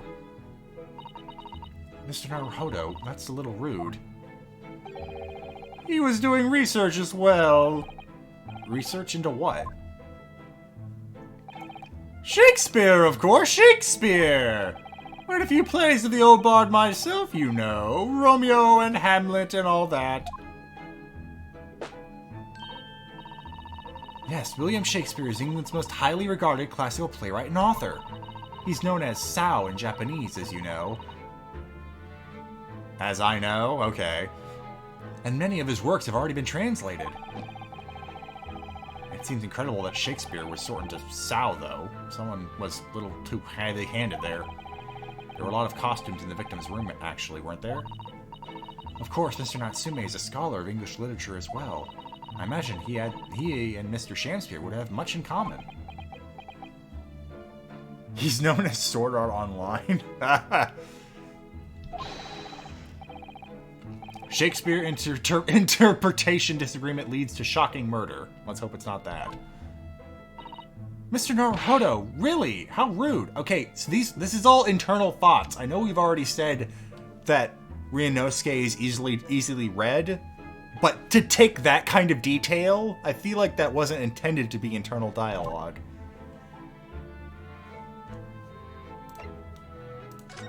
Yeah, so anyway, about yesterday, you know, when you took your wife's position in the jury, what the fuck was that? After Mr. Natsume's trial yesterday, you came straight back here, I believe, didn't you? Did you notice anything strange between then and this morning? Well now, must have been about 6 in the evening by the time I got home. Snow was coming down rather heavily, as I remember. It was completely dark already. That failed actor chap was out at the time. Mr. Garrett noticed there was no light from his room or something, I suppose. Couldn't summon the energy for anything much, so I just sat in front of the fire up here, which we had left unattended all day. It was after 8 before Shamspear got back. And the chap was up until 1 in the morning, I'll have you know. Suppose he met his end sometime after that. I was asleep by then, so I'm rather in the dark there. Well, thank you. That was very illuminating.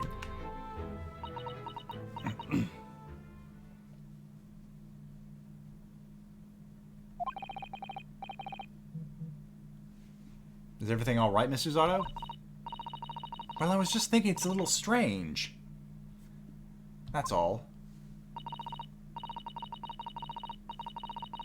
Mr. Garrett, you were up here into your room all evening, if I understood correctly? Not a big fan of stairs with this blasted leg. Then, how is it that you seem to know? The precise movements of your tenant on the ground floor, I mean.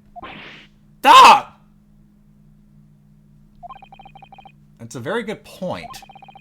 I can't imagine you could hear noises from the ground floor all the way up here. Does this old man like to spy on his tenants? Is that it? I say! I know what you're thinking, and it's a bally outrage. I'm ex-military, don't you know? I don't go around spying on my tenants. Why would I? Then how did you know Mr. Garrett? It's the gas, woman! The gas tells me everything! My farts are telepathic! The gas?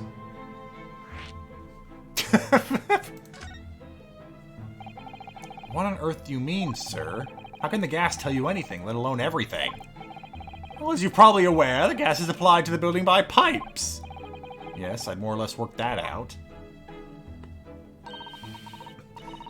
Every room in the building is connected by a single pipe to the main gas outside. And the gas company supplies gas to properties via the main. Yes, I understand that too. Let me see if I can explain. Let's say I was to light the gas lamps up here. What do you suppose would happen? Well, obviously, the room would get brighter. Exactly! But at the same time, the lights in all the other rooms of the house would dim for a moment. What? They dim? Why? Perhaps it's because when you light a gas lamp, it briefly uses more gas than usual. And that reduces the amount of gas in the pipe for the other lamps that are connected to it. That might explain why the other lamps dim momentarily, mightn't it? Ah, yes, of course, because everything's connected to a single supply pipe. Is that supposed to happen, though? It sounds rather undesirable. Jolly good point. Fact is, the gas company's pipes in these parts are pretty hopeless, long worn out. And barely got any gas in them to start with. Opposite's also true, of course. Extinguish the lamps up there and they go brighter for the rest of the house. Ah, right, I see. So by watching the flickering of the lamps in one room, you can determine what's happening elsewhere. You've got it! Oh, of course, because when people come back home in the evening and before they go to sleep at night, what they're guaranteed to do is either light or put out their lamps and fires. Clever. In point of fact, the room on the ground floor and the one above it use slightly different amounts of gas. By watching the lights here closely, I can work out almost exactly what's going on in the whole house. So yes, in a way, I am still spying on my tenants. Gosh, that's fascinating, Mr. Garrett. Absolutely fascinating. Oh well, nothing to it really. I can't really see that it's going to help us with the case either. What I'd like to know is why Mr. Garrett is so interested in what his tenants are up to in the first place.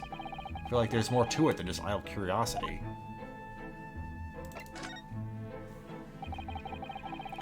It must have been a real shock for you this morning. I hear that you discovered what had happened.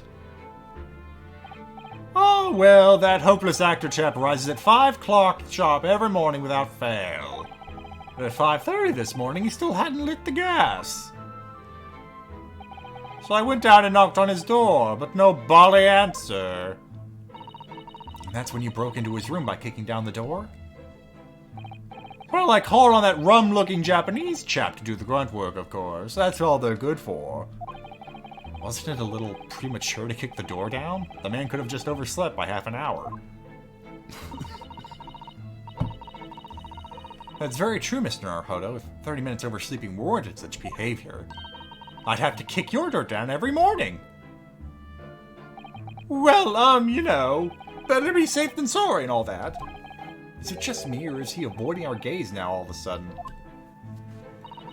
Except that it was a sorry situation indeed that you found on the far side of the door.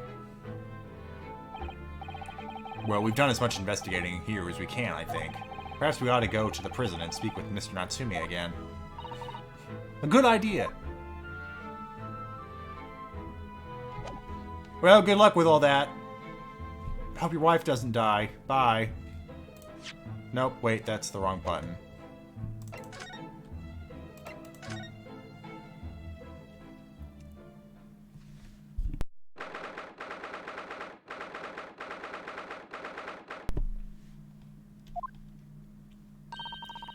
Look, Mr. Naruhodo.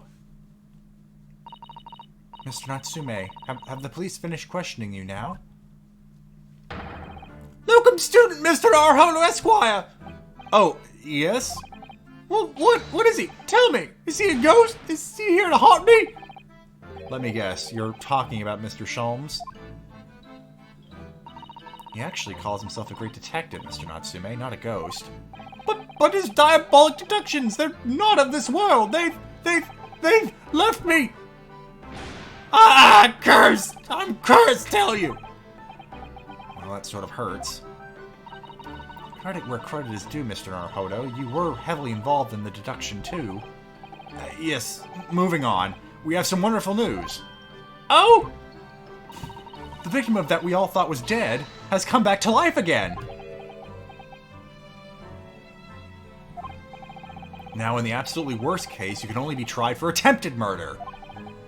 That's great, isn't it, Mr. Natsume? That's terrible! Oh! I'm stuck in the cell, suffering for some silly wrong end of the stick. You did it, didn't you? Confess. You're a killer. Why the mustache? And constant questions! I'm sorry to hear that. Ah, that selfish shyster! Make up your mind. Are you dead or alive? If you were coming back to life, why bother dying? Wiggly, wishy-washy William! Well, it seems likely that Mr. Shamster was never actually dead in the first place. Ah, yes, that might make sense. And I'm pleased that he's alive, of course. By the way, did you feed my cat? Oh, nope, sorry. Our lively debate last night was much fun. I'd be sad to think it was our last. Oh. Oops! Mr. Natsume, does this mean that you did see the victim last night? You met with Mr. Shamspear, didn't you? I'm not saying another word! I demand to have a lawyer present! Who do you think I am? Please, Mr. Natsume, we need to hear your side of the story. Ugh, why am I cursed like this?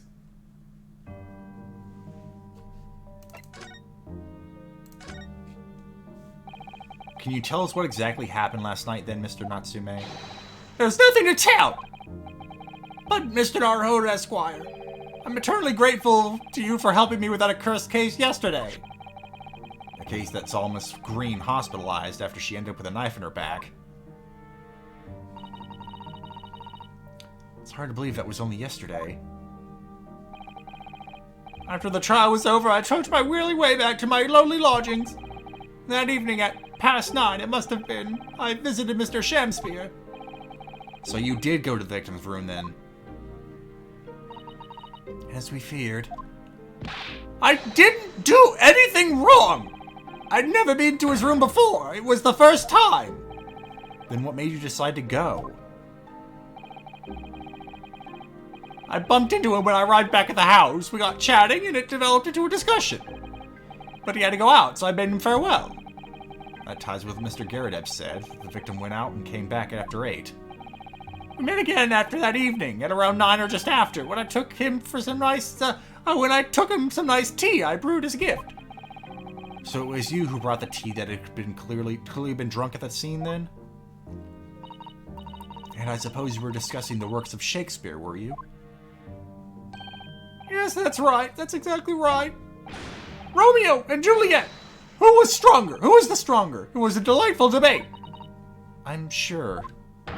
Such a stimulating subject, Shakespeare!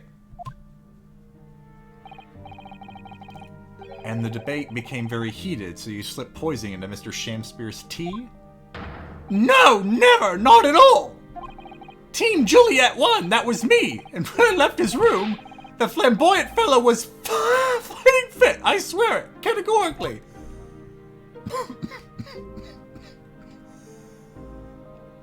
I kind of want to know why he thinks Juliet was the stronger of the two, and in what way. I almost feel like it'd be they're talking physically. Like she could have kicked Romeo's ass. Mr. Natsume, you often say the same thing about yourself, I've noticed. That you have a cursed existence. I'm sure I've mentioned this to you before, but I've been here in Great Britain for a year now, and in that time I've learnt that it's no place for me.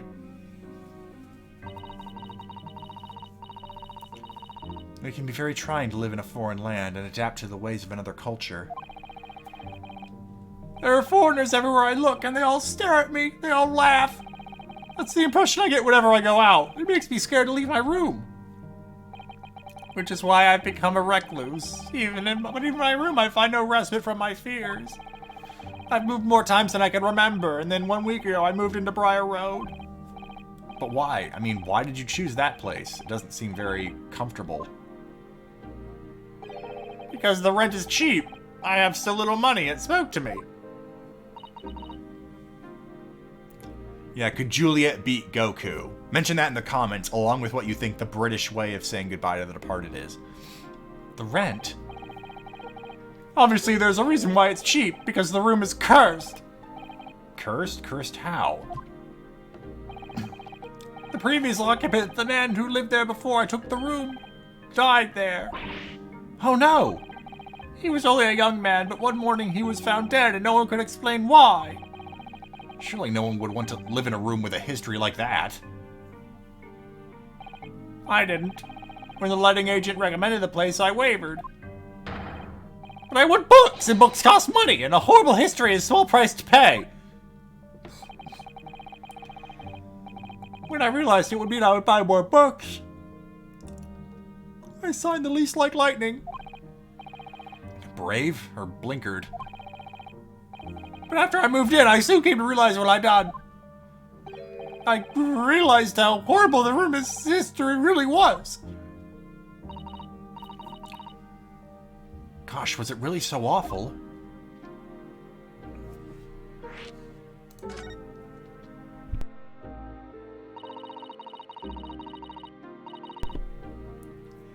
How did the room's horrible history affect you, Mr. Natsume? What happened? At first, it was just a feeling. The feeling of beady eyes boring into my back, watching me. You think that might just been your mind playing tricks on you? No, my mind doesn't know any tricks, it was someone else. It's been one long nightmare ever since I was given the keys to the place. A nightmare? You've been having bad dreams, you mean? All the souls who died in that room, I lean over me in my sleep and try to strangle me! That really is horrible. Also, it's probably Mr. Garadeb just actually spying on you.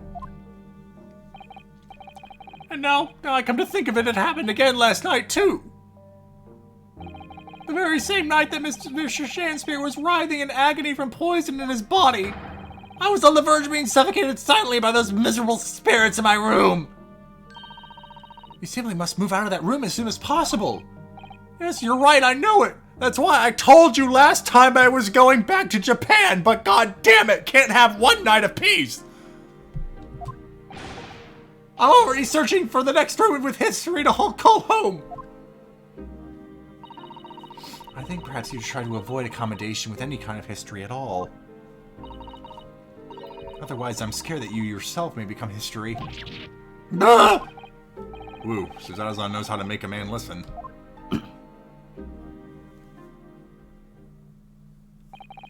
Of course. Mr. Lord of the Manor is worried about the curse on my room as well. You mean Mr. Garadeb? Yes, he knows that if people keep dying there, he'll never be able to rent it out again. Well, that's true. I, for one, wouldn't go near the place. Ah, perhaps. That may explain why the landlord pays so much attention to the gas lamps and his tenants' movements. You mean because he's worried about their well-being? He does seem to have an unusually keen interest in the amount of gas in the pipes. And that's not a euphemism. There must be a reason why he keeps such close tabs on the occupants of his let rooms. What do you mean he pays so much attention to the gas lamps? Oh dear, no, it's nothing to do with you, Mr. Natsume. Please, forget I said anything. Oh, now you're talking about me behind my back as well. What's important is that Mr. Shamsphere isn't in fact dead at all. Once he's come around and he's able to tell us what happened, we'll be able to get you released. Yes, please, I do hope you're right. Who could this be? Excuse me. Hey, I guessed right. Inspector Gregson. I couldn't help overhearing what you just said, and on that note, I have some good news and some bad news. Oh! Which you want to hear first? Which you want first? Always, every time, the bad news comes first. When hope is all you have, hold on to it. That's my guiding principle. Right, well, in that case, the good news it is. Huh? Sorry, but it's just a lot easier to explain everything that way. Why did you ask me my preference? As you might have heard, the victim, Mr. Shamsphere, was just unconscious. He's come around now. Yes, we saw it happen in all its terrifying glory. He's still being treated by the doctors, but we managed to get a written statement from him already. Oh, isn't that wonderful, Mr. Natsume? Oh, thank goodness, it's all over then. I can leave this somber cell. Sorry, no, that's not on the cards. What? Why ever not, Inspector? Mr. Shamsphere has implicated someone as being responsible for what happened that night. Implicated someone? Oh dear. You don't mean... I'm sorry to say I do, yes. He's pointed the finger at you, Mr. Natsume.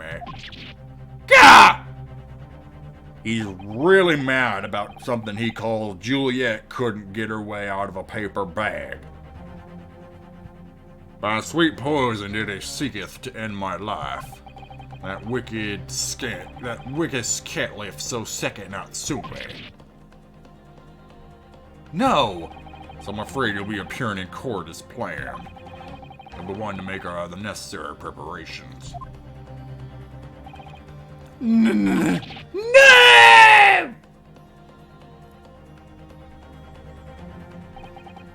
And so, once again, Soseki-san found himself having to take the dock in the Old Bailey. Whether his room was haunted or whether he was just terribly unlucky, I knew I had no choice. The following day, I would represent him in court, and do my utmost to break the curse of that blighted man. Again.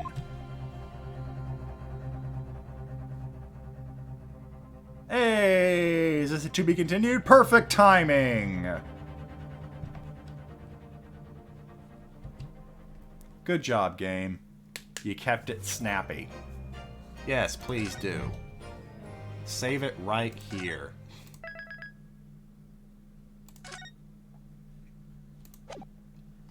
Whoopsie, I forgot it automatically goes to the next scene. Oh, just ignore what's happening. Nothing's happening. Nothing's happening. Nope, nope, nope, nope. We're not doing this yet. Nope, nope, nope, nope, nope, nope, nope. You frickin' typed. Stop it. I hit Z. Nah, crap. Options. Give me options. Okay. Just gonna go ahead and ignore that happened. We'll be back here with more Great Ace Attorney Chronicles 2 Resolve next week. I'm not sure if I'm going to be hopping on stream tomorrow, but in case I don't, I hope everyone has a great weekend. And I'm going to quickly run off because I am starving. But let me send you off to Rynuosuke, since he appears to be doing... Great, my stream thing broke. I'm not sure if I'm doing Skyrim yet. I'm still deciding if that's actually something that's worth doing, because that's going to be a very long set of streams to do.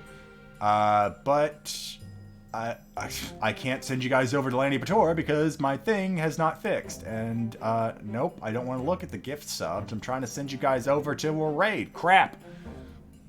Hold on. I think I can fix this. I just have to open Chrome.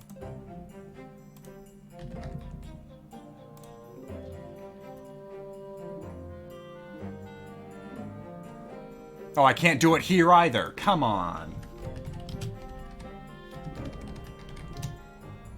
You already have a raid in progress. God damn it, Streamlabs. Okay, well, I'm just going to end the stream and hope something good happens. Sorry if that botched, but I hope you guys have a good weekend. Bye!